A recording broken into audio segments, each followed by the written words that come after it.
Want help to grow your business?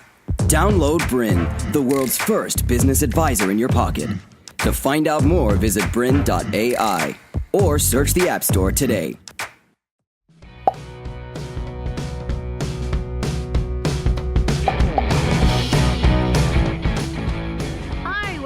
To the series on courageous leadership. My name is Mandy Holloway. I'm a co-founder at Courageous Leaders.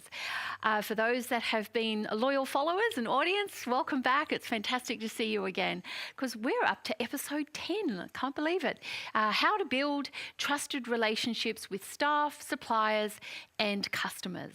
Once again, we'd love to invite you to ask questions, share insights, share some feedback. Thank you for some of the people that have been giving some great feedback. I've really welcomed it. So thank you very much and invite you to keep doing it again and more. So let's put some context around relationships. And for those of you that have sort of seen some of the earlier episodes, you would have noticed this diagram's been repeated a few times because it's connecting what we're doing when we're looking at how do you become the courageous leader of your small business to truly unleash the potential of the business. And you'll notice that we've got the focus on external and the focus on internal. So when we're looking at relationships today, we're going to look at both. We're going to look at the fact that you've got to have relationships with your customers and for many of you also, just as importantly, suppliers. And then you've got your relationships internally with your staff, your contractors, whoever it is that you're using within your business to operate and deliver outcomes. So, and again, linking back to the fact that the external creates the brand and the internal creates the culture. And you as the business leader are responsible for actually driving both of those and being really clear around what you expect. So let's have a look at the context for the external relationships. It's very much a focus on delivery, then also exceptional experience, and lastly a referral of new business, because that's connecting those two window panes with the future and developing new business, moving that into current customers. So when we're looking at those external relationships, those are the three critical things we're looking at: delivery, exceptional experience, and how are we continuing to rely on those relationships to actually generate new business. Then when we have a look at the internal relationships, and we've spent a lot of time in previous episodes looking at the various conversations that you can have in order to ensure your internal relationships are optimizing and truly unleashing the potential of everybody that you're working with. So the critical conversations that we've looked at up until now were very much your tactical conversation, your operational conversations, your leverage cycle conversations, reflective conversations, and lastly, when we looked at emotional resilience and making sure that we're having the conversations to ensure that we are bringing the depth of our emotional resilience and connecting emotionally with the people in our team and in our business, because we want to show that we care about them. You'll remember we've talked in episode 3 about having people feeling significant. When they feel significant, they give of their best. So we'll dive into these in a little bit more detail throughout this episode. But just remembering it goes back to all of the conversations we've been looking at so far in the episodes. And that's what drives your internal relationships and ultimately your culture. So what we're going to have a look at is very much, once again, rattling your cage of habits. As we explore in this episode 8 critical things that we're going to have a look at. We're going to have a look at, firstly, getting you into the shoes of the customer.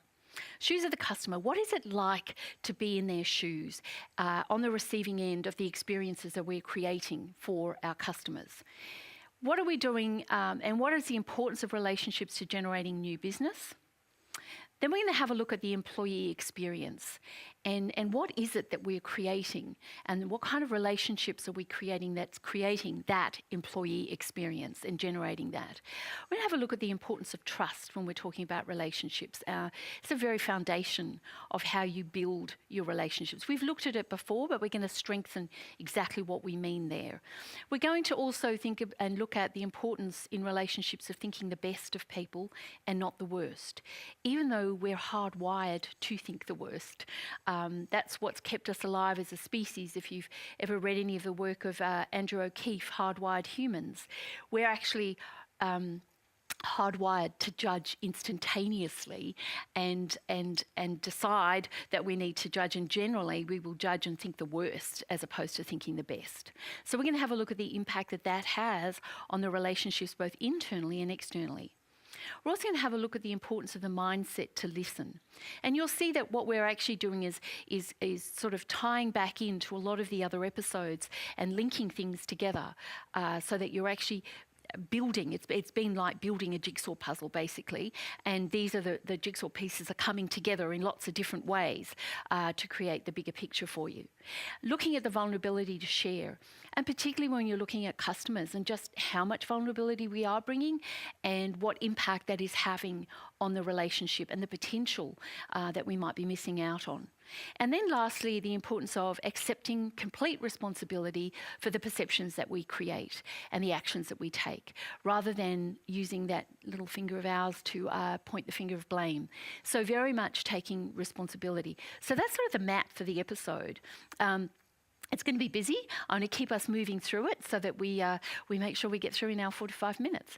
So we're going to start by really focusing on when we look at shoes of the customer, and we look at each of these eight steps that we're going to have a look at, is making sure we're looking at rattling your cage. For most of us, when it comes to building relationships, we've got comfortable. We've got things that we know if we do them, they're our habits, they're predictable, we feel safe, we know we can protect and be more certain about what's going to happen.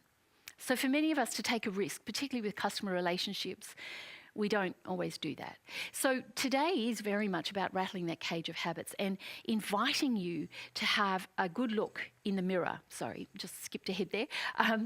Having a good look in the mirror around how am I turning up? And do I want to change and do things differently? Do I want to do things differently, feel differently, think differently? So really encouraging you, as you hear yourself saying, oh, that won't work, or I don't understand how I could make that work, really challenge yourself to think differently. So let's start by getting into the shoes of the customer. So when we're in the shoes of the customer, the first thing we look at is delivery. So we're looking at delivery, and you're delivering either a service or a product. And the critical things there are the timeliness of that delivery and the quality of the delivery. That's going to come down to your competence, your technical mastery in your niche, but also importantly, it'll also cycle back to all those conversations that we've talked about earlier that you have internally within your team. When you delegate to them, you support them to perform at their best, you give them feedback and you coach them because you want them to be delivering the product or the service on time and to the right level of quality. So that's your initial, I guess, judging of the customer, and the relationship will be built around that foundation that you actually deliver as you promise to deliver. The really important one that we're going to focus on today, though, because I think most of us can get that other stuff right, the exceptional experience. That's where maybe are we really hitting the mark? Could we start thinking about that a little differently? And it's interesting to see the work of, I'm going to refer to the work of a couple of people around deciding values as well as what it feels like to be a buyer. So the first one we're going to look at are the values. And these deciding values, this comes from the work of a chap by the name of David Penglaze. And you can go to his website and have a look. And he talks about that customers have 4 deciding values. They will use ease, which some clients buy because the salesperson was able to put them at ease and reduce or remove any level of apprehension. So again, that's something to be very aware of, that look for the signals as you're engaged in a conversation with your customer or your client and go, are they looking for me to ease some of their existing tension? Or maybe it's ego. So he says some clients buy because the salesperson made the buyer feel special and feel important. In other words, they stroked their ego. Or maybe their ego is attached to the brand, and that it feels really good to actually buy this kind of brand. The other one was enjoyment, that some clients or customers will buy because the salesperson made the buying experience an enjoyable one. They actually had some fun, they actually enjoyed the experience of chatting to the salesperson. The last one is evidence, and some clients or customers will buy because the salesperson proves and provides evidence that the service delivers exactly what the client wants and needs. So your clients or your customers are going to come in with different values, and the quicker that you can understand those, the quicker that you can then create the experience that the client or the customer is looking for.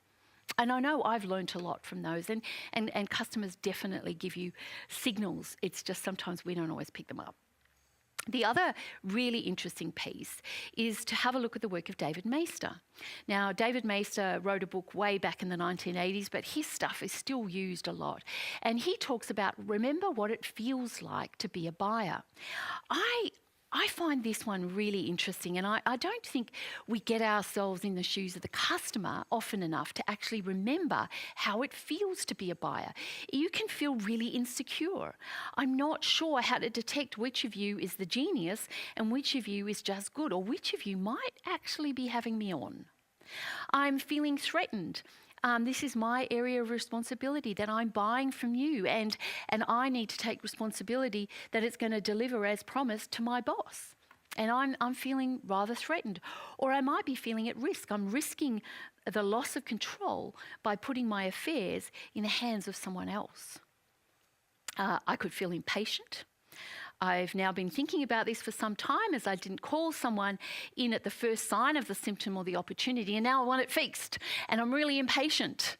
And those emotions can come out, and you can either work with those emotions using your emotional resilience and create an exceptional experience for that person, or it can become an area of agitation. So you can feel worried. They could feel exposed. I think a lot of customers do feel exposed. I'm going to have to reveal some proprietary secrets. I'm basically going to have to address, I'm going to have to admit that I've made some mistakes, or things have happened and this is why I'm in this situation and I really need your help. Now again, it depends on what you're selling, whether it's a product or a service, but it's really important, I think, to remember, what might your customer be feeling as they're making a decision to buy from you? They could feel ignorant. I think a lot of customers feel ignorant. They could also feel skeptical. Maybe they've been burned before. I mean, that's not your fault, but that's the mask they're going to wear coming in to have a conversation with you, because they've actually been burned before. And how am I going to trust you?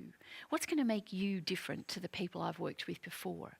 I could feel very concerned, or again, I could feel suspicious. So I think it's really worth remembering the kinds of, when you're wanting to create these exceptional experiences for people, remember.